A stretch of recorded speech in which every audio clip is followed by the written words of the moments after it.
when you fall into the habit of allowing people's opinions of your qualities that you have no control over to affect you, that's when you get yourself into a mess. Let's say you're a very beautiful human being. Granted, you could change it a little bit through exercising and healthy eating, but you're just a good-looking person. Just genetics. If you attach your sense of self-worth to that, then it's completely out of your hands when something negative happens that you could have controlled. Because your whole life, you've been conditioned to believe that your sense of self-worth comes from you being just a pretty girl or whatever. And so when it comes time to work hard or to do anything to upgrade yourself, you're like, well, why do I have to do that? I'm just good looking, right? So like I should just feel good all the time about who I am. Then you grow up and mature and it's time for you to go out into the fucking real world. Then you're fucked because your whole life, all of your positive feelings about yourself have come from how you look. All right, ladies and gentlemen, welcome back to episode number 54 of the Conscious Cast and episode number 16. 17. Fuck of the Jason Scalora Show. I'm your host, Cal, along with my other boy, Mr. Jason Scalora. All right, boys, we are not cutting any corners. We're getting right into this bad boy.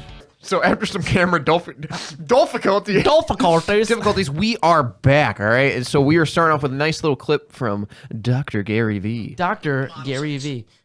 So it's titled Negativity. Mm-hmm. And yeah. Little context. Listening to the positive makes you vulnerable to the negative, right? That's okay. I think that's the best way to kind of sum up what this video is. You know, there's so many models on Instagram, right? Men and women. You're so beautiful. You look so great. You're so beautiful. You look so great. You're full of shit. You look fake. They're crushed because they take too much in that you look so great. Yes, and I think that's the point that we're hitting on here, which I love, is that overemphasis on positive, it's what makes the negative so hard to take. Yeah, I really like that because we have so many positive things in our life going for us, right? Like for you and me, for example, like our bodies are pretty much operating at top tier performance, right? And it just feels so normal, right? It just feels like we don't even recognize it. We don't even see it, right? And so you go, for instance, to, you know, the Instagram, social media example, right? Like someone, or like YouTubers talk about this all the time, right? They or even my philosophy teacher said this, like when they're doing their progress reports at the end of the year, right? They have like all these positive comments, right? And they just get thrown at them and thrown at them. They already know it, right? They already have like habitually been used to that. Like they deep down, I guess, are used to, and those types of comments have been normalized in their life. So when they see them, they're not necessarily recognized. So like, but when those negative comments come up, right, it's like, holy shit, bro. It's like it's something out of the norm. And it's like, what the fuck? Like, you know, and it just catches you by storm. Yeah, because what people don't understand is that when you attach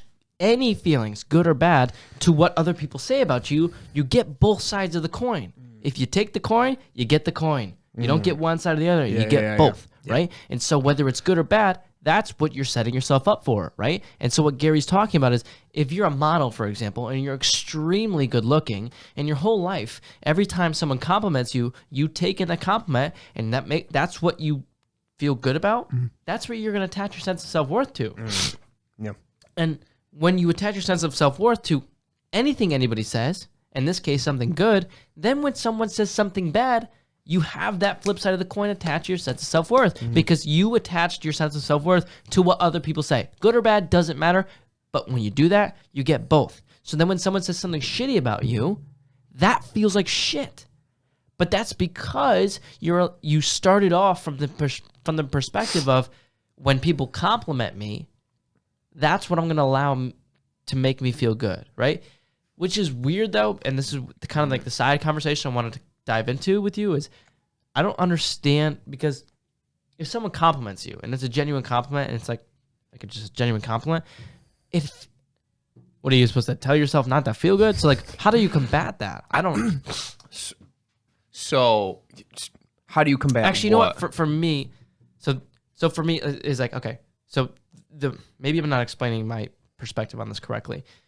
If you attach your sense of self-worth to the good things people say about you, you're prone to the negative things people say about you. That's exactly what the video just said. Prone meaning like you'll feel it more, or you'll be impacted by it more? You will be impacted by it.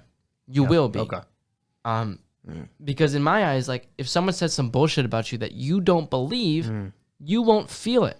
Yeah. But that only comes from a perspective of, if someone says something good about you that isn't true either, you don't feel that either, right? If I tell you that your video is so amazing that you edited, but you know it's bang average, you're not going to feel the good feelings, because you're in a spot of, I don't care what you say about me, good or bad. If it doesn't reinforce the truth or reinforce the negative, which is the only reality, then I'm not going to take and internalize that, right? Because it's not what I believe about myself, knowing my standards. Yeah, because you're the one that knows. Like, for instance, for me, like, I just edited this video for a person, and it wasn't necessarily the best video I've ever done. I knew there was areas I could improve on in terms of, like, just the different clips I could have gotten, like the editing wise. But I showed it to them, they were like, "Oh my god, this is perfect! I love it!" And like, I knew that wasn't my best work. Like, I knew I could have done better. But like, it's very parallel to that, because from the outside looking in, they may make certain judgments about you. I was literally just thinking about this morning. They may make certain judgments about you. For instance, like, "Oh, Cal, you did a great job in this video editing project," right? But I'm the one that has the complete perspective. I'm the one that has the full perspective, right? I'm the inside looking in and out, right? So you got the outside and the inside, right? Like, you know what your potential is. You know what you could have done. You know what improvements you could make, right? And they necessarily can't see that, right? Maybe because they're not as educated in that area, and they can't necessarily be as aware of you. Not as right? skilled. Right? Yeah, exactly. And so I think based on that, right, when you have that internal perspective looking out, you could see a difference there in between people's judgments, right? And when you, I guess you could say, when you don't necessarily have that awareness of how good you could have done, right? What the potential is there, right? I think, well, you do have to become aware of that, right? And you do have to set yourself up in a way that allows you to see that perspective. And also, like, when someone's looking in, right? I think it can get very hairy, because if someone gives you a false judgment and doesn't necessarily if someone gives you a false judgment, even though it may be positive, right, or negative, you have to be aware of that, right? Because if someone gives you a compliment, right? So, for instance, maybe they're like, "Oh, Cal, you're such a nice guy 24/7, right? But I'm a dickhead 23 hours out of the day, and like that 1 hour I see them, I'm super nice to them." Like, you know the truth, right? You know what's up. Yeah. But when when someone gives you that perspective of like, "Hey, Cal, you're a really nice guy," right? And I believe them, even though I'm not, you're lying to yourself, right? I think you really got to take that self-reflection back. And when it comes to, I know this is kind of a little bit different from like what we were just previously talking about, but I think that's very interesting too, like, because you know the truth, right? But then you have people outside telling you something different. And when you value other people's opinions over your own, it's very easy to go on the track that's giving you this false image as opposed to the image that you know inherently. And I don't know. I find that to be very interesting. No, I like that a lot. But the thing it makes me think about a lot is for me, based on the things that I've seen, is when you fall into the habit of allowing people's opinions of your qualities that you have no control over to affect you, that's when you get yourself into a mess, right? Let's say you're a very beautiful human being, right? Granted, you could change it a little bit through exercising and healthy eating, but you're just a good-looking person. Just genetics. Like, you're blessed in that aspect. If you attach your sense of self-worth to that, then it's completely out of your hands when something negative happens that you could have controlled. Because your whole life, you've been conditioned to believe that your sense of self-worth comes from you being just a pretty girl or whatever, right? And so when it comes time to work hard or to do anything to upgrade yourself, you're like, well, why do I have to do that? I mean, I'm just good looking, right? So like, I should just feel good all the time about who I am. But then you grow up and mature, and it's time for you to go out into the fucking real world. Then you're fucked, because your whole life, all of your positive feelings about yourself have come from how you look, right? Or I see it all the time with D1 athletes, right? Super genetically gifted, right? Yes, they had to work really hard. Yeah, some of them harder than others, but like, to a certain extent, you're not playing Division I athletes. You're not playing Division I athletics if you're not very, very genetically gifted already. Yep. Like it's just not a thing. Yeah. Like you don't just, maybe there's some sports, like I don't want to say it's a black and white answer, but like, of course, yeah.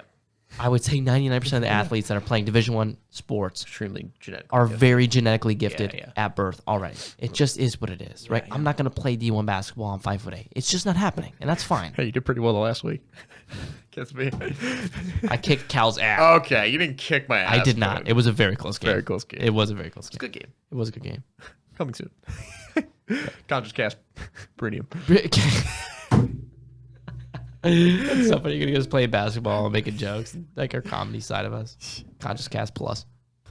But yeah, it just, to me, it's a very dangerous game to play, attaching any of your sense of self-worth to anything that you don't have full control over. Full control over, right? If it's not your level of discipline, your level of hard work, your level of... So let me ask you a question. When you attach your self-worth, is it okay if I ask you a question? Yeah. Okay. So when you attach your self-worth, so let's go back to the example I was talking about before. When you have that internal perspective of the truth, right? Like I know this video I edited was not as good as it could be, right? But someone says, for instance, like the outside person looking in, that says, oh, Cal, this is perfect. This is great, right? So what do you think would happen, like when a person would attach their self-worth to that outside perspective rather than the one they hold internally, right? Like they know the truth and how good they could be and what edits could be made to this video, right?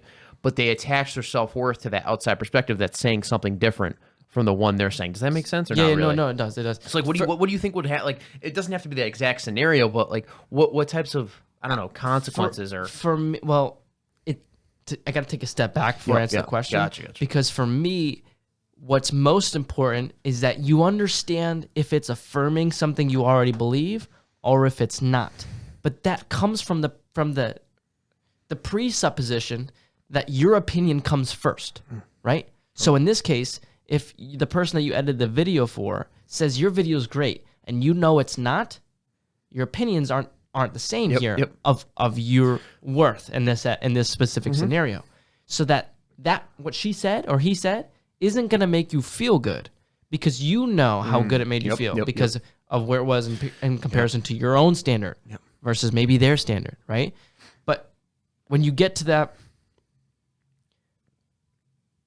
when you start off with your own perspective as this is the only thing I'm going to truly listen to, when you're coming from a place of your perspective is the only perspective you believe, then if someone says something bad or good, the only time you're actually going to feel those feelings is when they're affirming what's bad or good. Because if you fucked up and the video came out dog shit, and I said, Cal, that video came out dog shit, right? Maybe I'm not saying it's the worst one you've ever made, right? Because then in that case, you're going to be like, it wasn't the worst one I've ever made, but it's pretty bad. But if I'm spot on with my criticism, you're going to feel that. Yep. Because you're like, I agree with that statement. But that's because it's coming from the presupposition of, basically it's like a prerequisite of, I'm only going to be reinforced with the shitty feeling I already had about my own insufficiency if he's spot on with his judgment of me. Based on my own standard, not based on Jason's standard. Yeah. Right? And excuse me. It's the same thing for the positive aspect. Does that make sense at all? No. Yeah, I get what you're saying. Yeah. Because if you have a good feeling about whatever it is that's going on, but they take it way to the extreme, Cal, that's the best thing I've ever seen since sliced bread. Yeah. And you're like, it's not. Like, for my standard, it's really not. And you know, too. Like, right. You know. Right. You know, but it's a lot easier to come from a place of, it's a lot easier for you to feel that when you've had the repetitions of of not taking the compliments and praises and the hate comments about anything about you when you already know where you stand in terms of your own beliefs of yourself. Yeah. Right. But again, for me, it gets hard for me to kind of make those kind of statements and talk about those kinds of beliefs because like.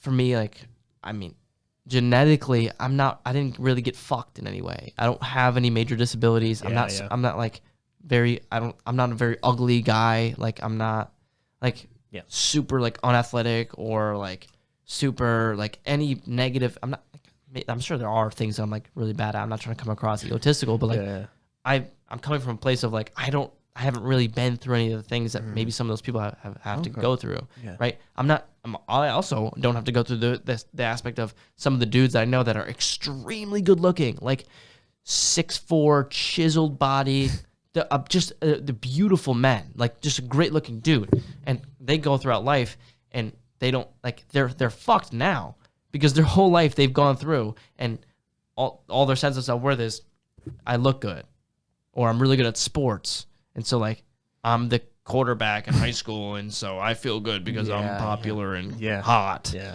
And so then when they get into the real world and people don't give a fuck anymore because they grew up, then you're fucked because now you're like, well, I haven't had to work for a lick of shit in my life, and now I have to put in work, and now I have to realize, oh, my sense of self-worth isn't attached to anything but the things I have control over.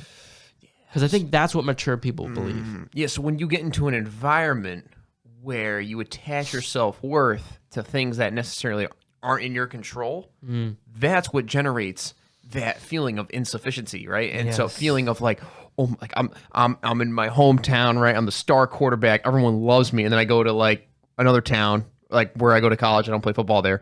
No one knows how well I did. No one recognizes that within me, right? And I don't.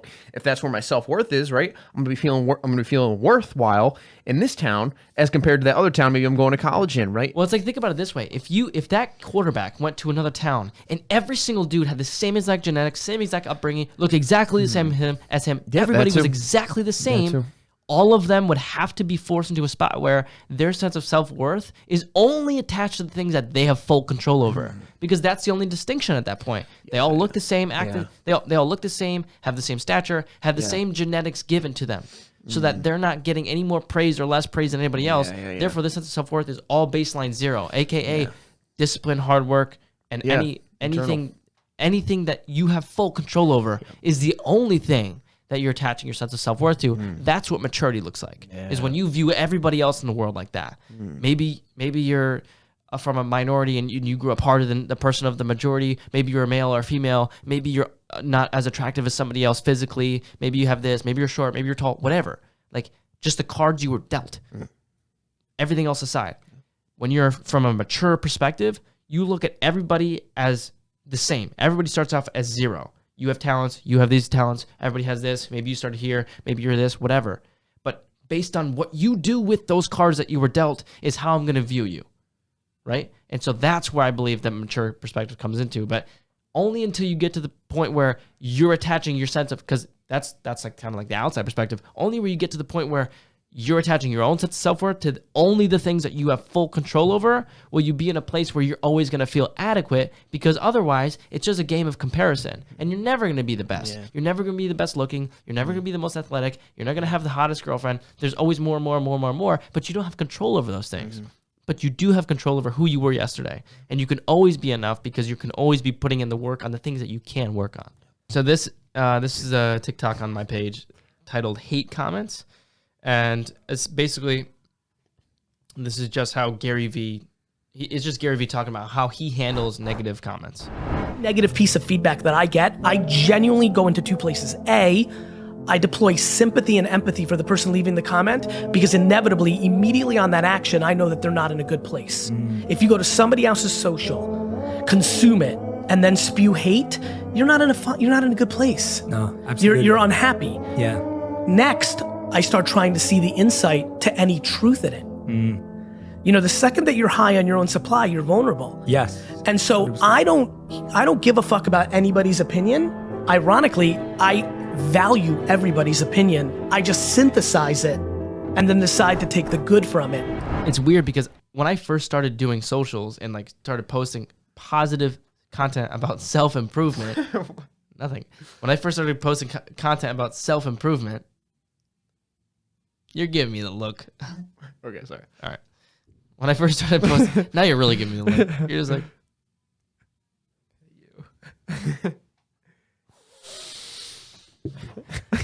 you can make it like a plane flying by.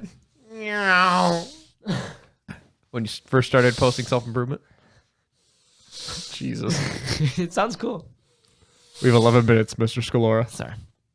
When I first started posting content about self-improvement, I never thought in my life I would be getting hate But it's just, I mean, that's just naivety on my end because I know GaryVee gets hate. I know Jordan Peterson gets hate, and all these guys get hate, and it's pretty clear. Although I don't know them, and nobody else really knows them besides themselves, but it's pretty clear that these guys are a force for good. Like they want the world to be a better place. That's all they're doing. Yeah. And I don't know. It's just like when I first started, I assumed I would never get hate comments, and then when I started getting them, like in extreme, like if you go through my comment section, it's probably like 60-40 good to bad. Like it's just people like riffing on me. And at first I didn't know how to handle it, but then I got to the point where I realized I'm like, oh, like if it's just bullshit, I can read it as bullshit. And I got to a place where I understood what he just said, which is if the person's saying nothing constructive and they're just being a fucking dick in my comment sections, you can see it. I genuinely, because it sounds cliche and like egotistical almost because it's so overused to be like, oh, I feel bad for him, like hating on me. He doesn't have 270,000 followers, so like that's not what I mean. What I mean is if you are leaving like he says, if you're leaving a comment on somebody's page that's just spewing hate and isn't constructive criticism, you don't have a good life. There's no way. Yep. Nobody that's just being hateful for sake of being hateful or for sake of trying to get people to like your comments so you could feel significant. So being hateful to feel cool isn't in a good spot. They clearly don't feel sufficient about who they are. And it's easy to say it rather than to actually be me and live it and see a comment with 800 likes about how ugly my eyebrows are. like because I mean that's mission successful for them. Like spew hate, get significance for it, and then it's left for Jason to pick up the pieces and tweeze his eyebrows so they don't exist anymore or whatever the fuck. But you know what I'm saying? Yeah. And so when it comes from that perspective, it's like, oh, he just like he or she just isn't in a good spot. Like there's just no way. But on the flip side of the coin, if someone like spews complete constructive criticism, maybe that hurts, but that's good, right? So I need to understand that like some of these hate comments aren't hate comments, or maybe they are hate comments, but I just need to synthesize them and almost use like a colander, let the boiling water go through and keep the pasta. Don't throw the baby out with the bathwater. The pasta meaning the stuff that I need to use to get better. Like there was a couple of times where people roasted the fuck out of me in my comment section because my intro where I was pointing up was like 5 seconds long, like way too long. It should be like 2.2 to 2.5 seconds on the intros. And I didn't know. And I'm like, people are just reading it and then just sitting there like, I read it. How many times do you want me to read it? Like, and so like someone made a funny comment, like making fun of me for it. And then I was like, oh shit, you're right. Like I never even took the time to like read it and see how long it took me to read it so that they don't have to wait for the video to start. And I was like, oh shit. So it's very constructive. That's the pasta. That's the meat of the constructive criticism. And you should and can use that to make whatever it is in your life better, whether it's a hate comment telling you how to improve your content or it's somebody criticizing you, telling you how to be a better version of you. You should listen to it, sift through it, right? Because maybe they're even coming from a spot of they just want to feel cool, but maybe there's some validity in what they say, right? If they say, Jason, you're ugly, fat piece of shit, and your intros are way too long, then I should be like, okay, ugly, fat, and piece of shit. Maybe we can throw to the side because, first of all, I have no control over that. And B, that's clearly just coming from a hate comment. I want significance. I want people to like my comment.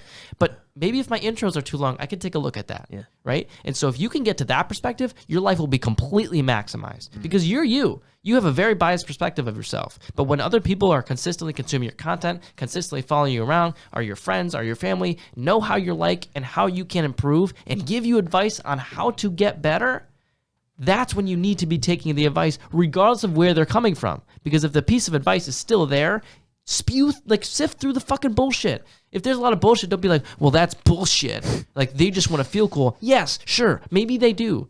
Highly likely that they do. The message is still there that you can take, but that's based on your own perspective and your own level of maturity to take that out from whatever it is that they're saying. Yeah. You know what I'm saying? Yeah. It reminds me of, so the audience that I've attracted on TikTok is heavy conservative. I mean, like, so pretty much like, if you guys don't know, I post a lot of like outside political, truthful content in conjunction with like self-improvement. So when I post like vegan stuff, bro, these people, holy shit, man. I get so many fucking haters on these videos, man. Like this guy, oh God, I forget what exactly this guy said, but he's like, dude, all vegans are fucking mindless idiots that are just dumb. Dude, dude, for me, I think you would destroy them in an argument. Like not even an argument. What like, I said to him was, I was like, I sense an objective. I sense a generalization without any objective evidence. And I put like the emoji, the heart face. And the guy goes, he's like, bro, vegan gains, like this YouTuber, and this other guy are fucking stupid. That's all the evidence I need. I'm like, okay, nice, dude. Yeah. Well, I mean, here's the thing that actually made me think about, and something that I've been truly a heavy believer in, is how you respond to hate comments should be loving and caring. But however loving and caring means is whatever it is for you, right? Because for someone like you can respond like, oh, I said that objective, and like that's fine, and it's not coming from a place of hate. It's coming from a place of like that's a ridiculous thing to say. Like, and if you don't want to respond, you won't respond. But if you want to respond, you're free to do so. But you're not going to spew hate back, and that's not what you did. No. It was through love and caring. It wasn't you trying to get likes on your comment. It wasn't you trying to feel significant. It was you just being like, that's silly. That's just really ridiculous of you to say that. But it's like, but you said it in a funny way where people are like you would read your comment and be like, yeah, that's pretty much dead on. In a very nice way of saying like, you're an idiot. Like there's no evidence based on what you're saying. But what I'm getting at here is how GaryVee might respond to a comment like that might be like, let's say, for example, he would say, I love you. That's what I tend to see with Gary's comment sections, where people spew straight hate on Gary. Gary's like, he'll respond literally, I've seen this so many times on his comment section. He'll literally just, like, someone will say something totally outlandish, so mean, like terrible shit. And he'll just be like, I hope you have the best day ever. That's all he'll say, out of context. I hope you have the best day ever. And that's his way of saying it. For me, that doesn't really work. Like, that doesn't feel like love and caring for me. That feels like me trying to be GaryVee. And I talked about this on my show with Yvonne. How you respond to haters is really subjective, right? But so long as, like I said, so long as it's coming from a place of love and compassion and empathy, that's all that matters. However that manifests, however that manifests. How it manifests for you is going to be different for me, right? And so what I'm getting at here is you don't have to try and be me. You don't have to try and be you. You don't have to try and be Gary. Do you just come from a place of love, empathy, and care? That's all I'm saying. Because for me, I can respond back to someone like that makes fun of my eyebrows and be like, yeah, actually, I painted them in this morning. Or like say something goofy and silly, and that works for me. Some other people might be like, that feels like me trying to fake who I am, and that's not a good way to respond. Or if somebody says or whatever. You know what I'm saying? Yeah, no, for sure. And I think like when big point you made there was, and I was thinking about, it's like depending on where you come into, like this, we're all coming into like responding to a hate comment, responding to a situation, or just whatever type of scenario you're in, right? We all come in with our own situated perspective, right? We all come in with certain ideas, views, right? And things, habits, behaviors, internal habits and behaviors that we naturally respond to situations with. And I think the more you're able to, the more you're able to be aware of those hate comments, right? The more aware of the bullshit, you do like the little sifting thing, you could really see the constructive criticism, the more you'll be able to, within yourself, sift that stuff out through as well, right? So like if you see a hate comment, right, and you want to, like, they attack you personally and you want to attack them personally, right? But if you're able to recognize that they're attacking you personally, you won't yourself attack them as much personally as well. Depending, like, I mean, maybe not in all cases, but I think if you're more able to be aware of that, be like, dang, wow, that person's, like you said, coming from not a good place. They just want to spread hate for significance, right? Most likely, if you're able to be aware of that and be like, okay, listen, I see what they're going through, right? I see what they're trying to do, right? I'm not about the significance. I'm not about, just being right. I'm going to respond to this comment as best as I can, right? In a constructive way that still conveys the truth without making it personal, right? And so for me, in my own instance, when it comes to situations, when I'm posting about veganism on my page, because that's what I truly believe in, right? And I'm going to share it. I don't give a fuck. You can't put me in a box, right? I'm the only person that can put me in a box, right? And so I'm going to keep doing that type of stuff regardless of how much, people don't necessarily support it, right? Or like it. And I'm just like, okay, cool. That's how they decide to respond, right? And this is how I decide to respond.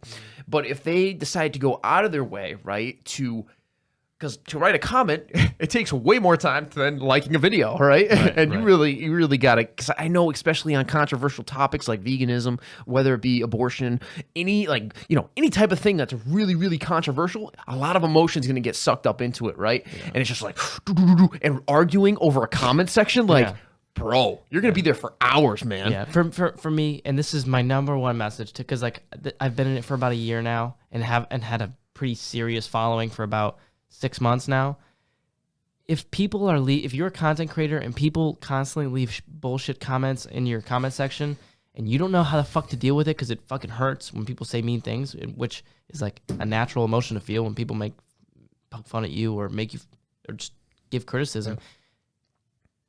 Ask yourself every time you read a comment that's hateful, does this person just want to feel significant? Yeah. Is this all they're after? Is it worth responding to? Right. Ask the question of, where are they coming from with this comment? Yeah. Are they trying to help me make a better video, or are they trying to get as many likes on their comment as possible? If there was no heart thing on this comment, would they still post it there? If no one else could read this comment, would they post it there? If they saw me on the street, would they say it to my face? Ask yourself those questions. Yeah. Because if people are trying to leave comments because they want to get likes and feel significant, and therefore they're going to spew hate at you, you really need to decipher between if it's something you should listen to and respond to, or if it's something you should just have some empathy for. Because when you read those comments and you build the habit of looking at them every time and saying, where is that coming from? Where is that coming from? Where is that coming from? You're going to feel way better about the hate comments, because you're not going to be taking them personally, genuinely. As corny as that sounds, you're not going to be taking them personally because you fully understand that where they're coming from is a much worse place than you. Especially if you're a happy person. Yeah. Especially if you're in a positive place where you're working on yourself and live a life of self-love and self-care. Yeah. You won't feel those shitty feelings nearly to the same degree because you know that they're not coming from a good place. Yeah, and I think one last thing that GaryVee touched on, it was like the most important point in that video. He values all people's opinions, and Seneca said this best: you have 2 ears and 1 mouth for a reason, right? So really, you got to keep your ears open, right, and speak when it's necessary. So yeah. All right, ladies and gentlemen, that has been episode 54. 54! I said it! Conscious Cast, episode 17 of the Jason Scalora Show. Where can they find you, my boy? Jason Scalora, JASONSCALORA on YouTube, Spotify, Instagram, Twitter, TikTok. Yeah, that's it. Where can they find you, my boy?